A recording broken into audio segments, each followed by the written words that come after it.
Good evening, Internet. My name is Michael, and I'm here to review some stuff for you. Tonight, we're going to answer the question of what happens when you take a movie that's based on a theme park ride and then turn it into a franchise. Well, you get these two movies: Pirates of the Caribbean, Dead Man's Chest, and then Pirates of the Caribbean at World's End. Now, originally, when I was planning out these reviews, I was going to do them one at a time, but upon actually watching the movies again, Dead Man's Chest and at World's End, really, it's just one movie. Um, I'll start off with Dead Man's Chest. This movie takes place plot-wise a couple, like maybe a year or so, or within the year of the Curse of the Black Pearl, and it starts off Will Turner and Elizabeth Swann. They're about to get married when the new villain of the show shows up. He's a man, Lord Beckett, and he controls the East India Trading Company. And he has warrants for their arrest and their execution for helping Jack Sparrow escape imprisonment in the first movie at the very end.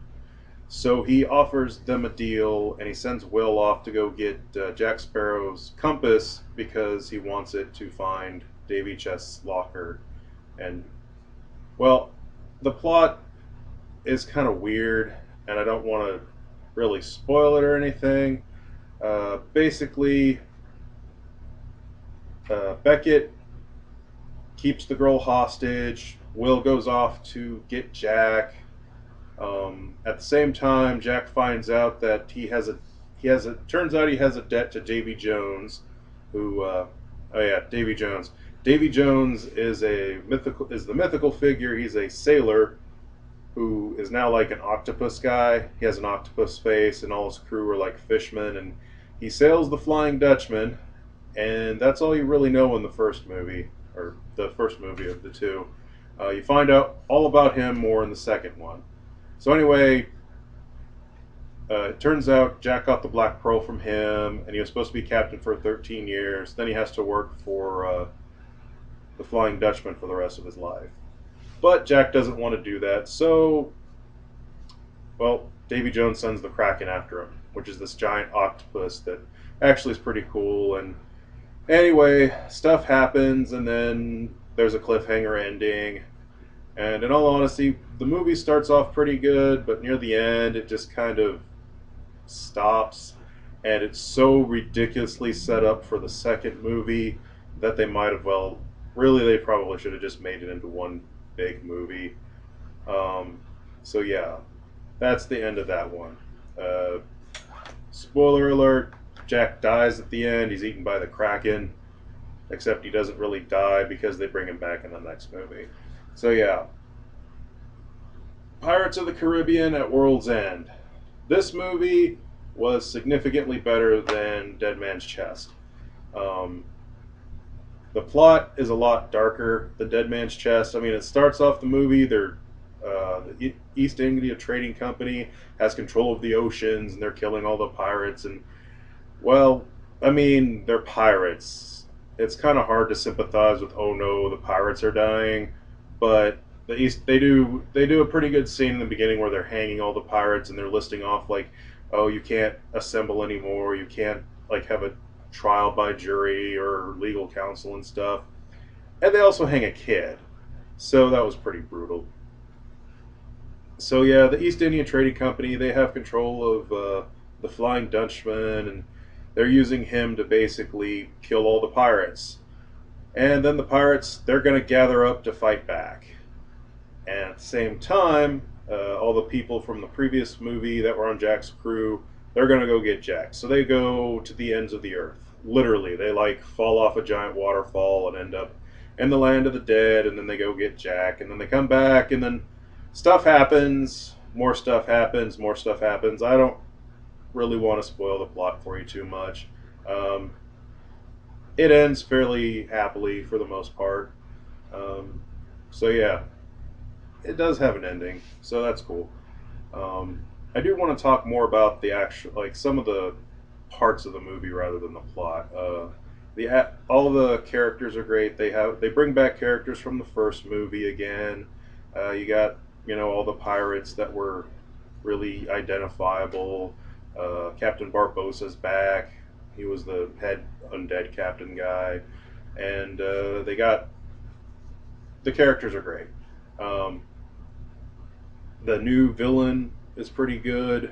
Um, Davy Jones eh, in in Dead Man's Chest, he really isn't much of a villain. I mean, he's a bad guy, but really he's just trying to collect his debt on Jack, and Jack should pay up because he made the debt. But in the third movie, he's much more evil and kills a lot of people. He's at the behest of the East India Trading Company, but still. Um, Other than that, I really want to talk about the action. The action in this movie is really, really good. Even more so than the first one. The first one had pretty decent action, but this one, basically, they just said, we're going to go as over the top as we can.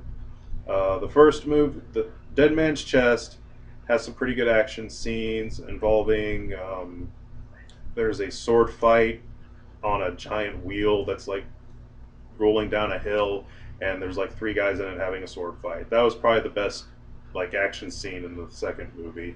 However, in the third movie, they just take it up even more of a notch. The climactic battle of the movie has the Black Pearl fighting against the Flying Dutchman in a giant whirlpool. So you have two ships just rotating around in a giant whirlpool. They're shooting cannons at each other. At the same time, Jack Sparrow's fighting Davy Jones on top of the sails in a sword fight. Then the crew starts swinging back and forth on lines at each other's ships, like fighting each other, and it's just really, really over the top, but really, really fun. So the action's really good. Another good thing about this movie, or the movies in general, is that they keep continuity pretty decent, and they have little nods here and there. There's a thing about a dog in the first movie that has like the keys in its mouth in the jail scene. It comes back in the next two movies, and it's pretty hilarious. They also have a running joke about sea turtles, which if you see the first one, you'll get. So anyway, these are good movies. Um, the plot's kind of convoluted, and in all honesty, the third one could almost be called Betrayal the movie. Just everybody backstabs each other. It kind of works out, but it gets a little confusing near the end. Just what the heck is all going on with all that? But anyway, I do recommend these movies. So all in all, I'll give the two a 5. But in the context of which is better, the third one's much better than the second one. But you need to see the second one in order to even understand or comprehend any of the third one. So definitely you should watch these two movies. And it does have a nice arc with a beginning, middle, and end. Not for Jack Sparrow because he comes back in the movie after this, but for Will Turner and Elizabeth Swann. They have a good story arc. That's cool. So anyway, tune in next time, and I'll be telling you about On Stranger Tides.